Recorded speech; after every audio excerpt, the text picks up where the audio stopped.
Graduates constituencies లో ఈరోజు కరీంనగర్, ఆదిలాబాద్, నిజామాబాద్, మెదక్ పూర్వపు ఈ జిల్లాల పరిధిలో ఉన్నటువంటి ఈ కాన్స్టిట్యున్సీ నుండి పట్టభద్రుల ఎమ్మెల్సీ ఎన్నికల్లో మేము పార్టిసిపేట్ చేసాం, ఓటు వేసాం. ఈ పట్టభద్రుల నియోజకవర్గం అనేది బ్రిటిషు పరిపాలనలో ప్రారంభమైంది. ఇది మరి వివిధ కారణాల వల్ల అది ఇంకా కొనసాగుతున్నది.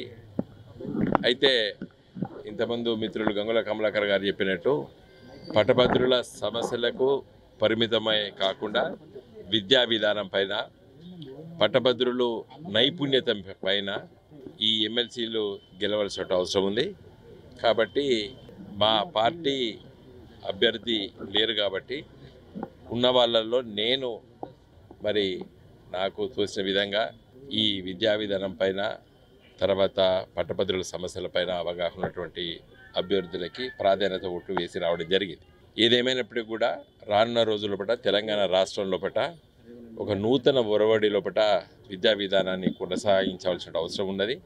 దానికి ఈ గెలిచేటువంటి ఎమ్మెల్సీ అభ్యర్థి ఇప్పుడు పోటీలో ఉన్న వాళ్ళు రేపు గెలిచిన తర్వాత పనిచేయాలని చెప్పి నేను ఆకాంక్షిస్తున్నాను. ఈ డీలిమిటేషన్ పైన దక్షిణ భారతదేశంలో ఉన్నటువంటి రాష్ట్రాలు సీట్లు కోల్పోతాయి అనేటువంటి ప్రస్తావన తమిళనాడు చీఫ్ మినిస్టర్ గారు స్టాలిన్ గారు ప్రస్తావిస్తున్నారు. కొన్ని రాజకీయ పార్టీలు అఖిలపక్ష సమావేశం కూడా ఏర్పాటు చేస్తారని చెప్పి కూడా స్టాలిన్ గారు ప్రకటన చేశారు.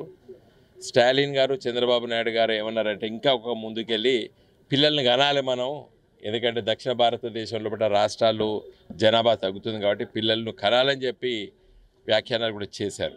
ఏదేమైనప్పటికీ కూడా స్టాలిన్ గారు చెప్పిన మాట దక్షిణ రాష్ట్రాలు పార్లమెంట్ సీట్లు తక్కువైతే అనే విషయాన్ని వారు ఏదైతే ప్రస్తావించారో అది కరెక్టు.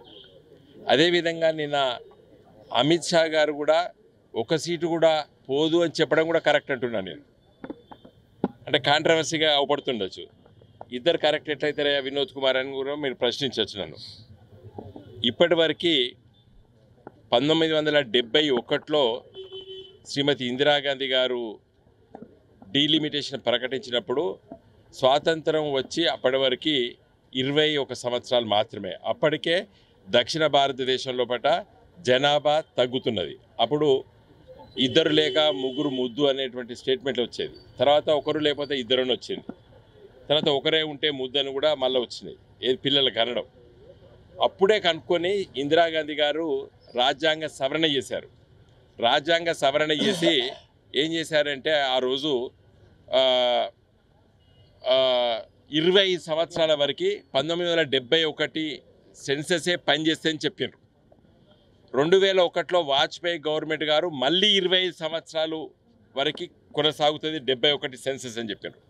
నేను అమిత్ షా గారి స్టేట్మెంట్ తగ్గాయి అనడానికి నేను ఊహించేది ఏంటంటే మళ్ళీ ఒక 25 ఏళ్ల వరకు 1971లో ఏ విధంగా అయితే సీట్లు పంపకాలు జరిగాయో అదే నిష్పత్తిలో కొనసాగుతాయి అని చెప్పడమే అమిత్ షా గారి స్టేట్మెంట్. కాబట్టి జనాభా రీత్యా తీస్తే దక్షిణ రాష్ట్రాలకు సీట్లు తగ్గుతాయి అనేటువంటి స్టాలిన్ గారి స్టేట్మెంట్ కరెక్టు. నిన్న మా కేటీ రామారావు గారు అన్న స్టేట్మెంట్ కరెక్టు. అదేవిధంగా అమిత్ షా గారు హోంశాఖ మంత్రి గారు సీట్లు తగ్గవని చెప్పడం కూడా మనం కరెక్ట్ అనుకోవచ్చు. ఎట్లా అంటే ఇప్పుడు జరిగినటువంటి రాజ్యాంగ సవరణను కొనసాగించాలి. మళ్ళీ ఇప్పుడు పార్లమెంటు 2026 వరకే ఉన్నది. అది 2026లో మళ్ళీ రాజ్యాంగ సవరణ చేసి ఈ సీట్ల నిష్పత్తిని తగ్గించము. జనాభా ఎట్లున్నా పర్వాలేదు, 1971లో ఏ విధంగా అయితే నిష్పత్తి ప్రకారంగా దేశవ్యాప్తంగా అన్ని రాష్ట్రాల సీట్లు కేటాయించాయో అదే నిష్పత్తి కొనసాగుతుంది అని అనుకొని ఆ విధమైన ఆలోచన కేంద్ర ప్రభుత్వంలో ఉన్నట్టు నేను భావిస్తున్నాను. కాబట్టి అమిత్ షా గారు అలాంటి స్టేట్మెంటు ఇంకా సీట్లు తగ్గవంటే మనము దాన్ని తప్పుపట్టాల్సిన అవసరం లేదు. బహుశా కేంద్ర ప్రభుత్వము అలాంటి చట్టాన్ని 2026లో తీసుకురాబోతుంది అన్నట్టు నేను భావిస్తున్నాను.